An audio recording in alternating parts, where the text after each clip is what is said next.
Hello.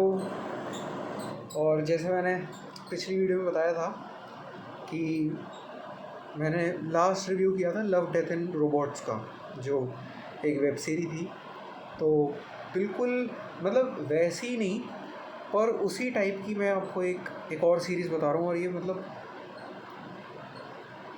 इस series का ना वैसे तो मुझे बहुत अच्छा लगा कंसेप्ट, पर ये जो है ना इसमें कुछ कुछ चीज़ें हैं जो मुझे पसंद नहीं आई। इन जनरल मैं अपनी वीडियोस में उन चीज़ों के बारे में काफ़ी बार बोलता भी हूँ कि ये चीज़ें हैं, जैसे कि आप मान लीजिए वल्गैरिटी हो गई, और बोथ इन स्पीच बोलते वक्त जो वल्गैरिटी होती है और जो बेसिकली वो दिखाते हैं ऐसे सीन, वो इस सीरीज़ के अंदर काफ़ी ज़्यादा है। काफ़ी ज़्यादा इन द सेंस कि पहले मैं आपको नाम बता देता हूँ। इसका नाम है ब्लैक मिरर। हो सकता है आपने सुना हो, बहुत फेमस है ये सीरीज़। मैंने ये एक्चुअली सीरीज़ इसके 5th और 6th सीज़न जो है वो बहुत पहले देख लिए थे, और फिर मैं भूल गया था इस सीरीज़ के बारे में। तो मुझे बहुत अच्छी लगी थी उस टाइम, और पता नहीं क्यों मेरे को अब भी समझ नहीं आया कि मैंने पहले के 4 सीज़न नहीं देखे। और उस टाइम मैंने शायद 5th से शुरू किया ये सोच के कि वो फर्स्ट है, पता नहीं। बट मैंने ये बहुत पहले देखी हुई थी और मैंने इसको फिर से देखा, इसके शुरुआत के सीजन्स जो हैं।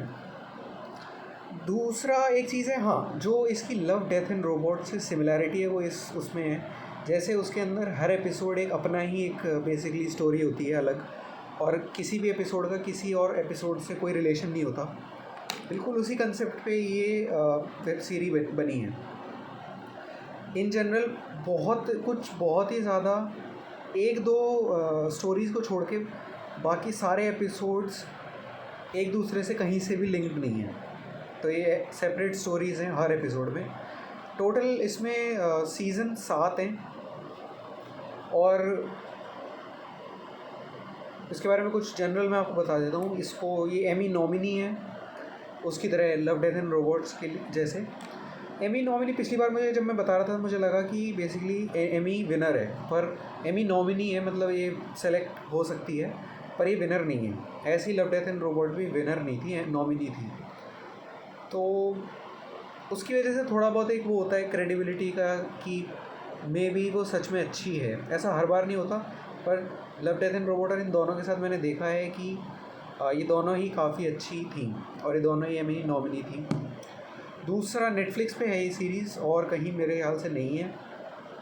ये अडल्ट है जैसे मैंने बताया। इसके अंदर हर सीज़न में आप ना, हर सीज़न और हर एपिसोड में वल्गैरिटी है। कुछ एपिसोड्स को छोड़ के बहुत बहुत कम एपिसोड हैं जिनके अंदर वल्गैरिटी नहीं है, लेकिन बाकी सब में है। और मतलब है वल्गैरिटी। आप फिर आपको मतलब या तो सीन आगे, जैसे मैं यूजुअली क्या करता हूँ कि मैं आगे बढ़ा लेता हूँ कि मुझे नहीं पसंद ये सब। तो 2025 में इसका अभी लेटेस्ट सीज़न रिलीज़ हुआ था, और ऑन एन एवरेज एपिसोड के साइज़ इसके 40 to 45 मिनट्स हैं। बाकी मैं आपको इसके बारे में कुछ इन्फॉर्मेशन दे देता हूँ। हालांकि हर एपिसोड की अपनी स्टोरी है अलग, पर एक थीम जो इन सब चीज़ों को जोड़ता है फिर भी वो है टेक। मतलब हर स्टोरी जैसे कुछ ना कुछ टेक से रिलेटेड है, कि नया टेक आया और उसने किस तरीके से लोगों को परेशान कर रहा है या फिर उनकी ज़िंदगी बेटर कर रहा है। टेक है, स्काईफाई है। दूसरा थ्रिलर है, बहुत ज़्यादा थ्रिलर है, सस्पेंस है, और ना हॉरर, क्रीपिंग वाला हॉरर है, ना कि वो जंप स्केयर। तो वो बहुत अच्छी चीज़ है इसके बारे में।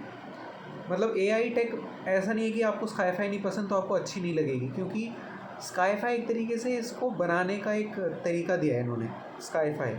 पर जो स्टोरी है ना वो कहीं से भी ऐसा नहीं है कि ज़्यादा टेक से रिलेटेड है। वो बेसिकली ह्यूमंस से रिलेटेड है, उनकी फीलिंग्स, उनके इमोशन, उनके साथ जो हो रहा है स्टोरीज़ में, उससे ज़्यादा है। टेक सिर्फ एक ज़रिया है उनकी उस परेशानी को बढ़ाने का या कम करने का। पर स्टोरी कहीं से भी ये नहीं है कि आपको वो स्काईफाई बेसिकली पूरे टाइम फार्मूलाज या फिर स्पेस या ऐसा कुछ नहीं है। स्टोरीज़ नॉर्मल स्टोरीज़ हैं जिनका एक पार्ट है स्काईफाई। इन जनरल मुझे भी स्काईफाई वैसे पसंद है, पर इतना पसंद नहीं है। तो अगर जैसे कन्फ्यूजन हो जाता है कभी कभी कि मुझे भी लगे कि सिर्फ स्काईफाई है तो भी, पर ऐसा नहीं है। बहुत अच्छी है ये सीरीज़, बहुत। कुछ एपिसोड्स मुझे नहीं अच्छे लगे, क्योंकि हाँ ये मैं आपको बता दूँ, वल्गैरिटी के अलावा कई एपिसोड डिस्टर्बिंग भी हैं। उनकी स्टोरी ऐसी है कि आपको डिस्गस्टिंग लगेगा, डिस्टर्बिंग लगेगा, पर वो कुछ एपिसोड्स हैं, ज़्यादा ऐसा नहीं है कि सारे एपिसोड ऐसे हैं, वरना मैं खुद भी नहीं देखता फिर। तो मेरे ख्याल से इतना काफ़ी इन्फॉर्मेशन, ये इतना मेरे ख्याल से काफ़ी है अगर आपको डिसाइड करना है ये सीरीज़ देखने के लिए, नहीं या देखनी है या नहीं देखनी। अमेरिकन सीरीज़ है ये मेरे ख्याल से, और British, I think British series है ये शायद। मेरे को मैंने ध्यान नहीं दिया उस टाइम, कुछ ब्रिटिश एक्टर्स भी थे, कुछ अमेरिकन भी थे, तो शायद मिक्स है, पर ये मेरे को पता है इसके बारे में। Thank you, and I hope आपको अच्छी लगे। अगर अच्छी लगे तो आप कमेंट करके बताइए, लाइक करिए, सब्सक्राइब करिए, और मैं आपके लिए लाता रहूँगा वीडियोस। आजकल काफ़ी एक्साइटिंग मेरे को मटेरियल मिल रहा है, क्योंकि मैं देखना शुरू कर रहा हूँ, तो डेफिनेटली अगर मुझे कुछ अच्छा लगेगा तो मैं आपको डेफिनेटली रिकमेंड करूँगा। Thank you.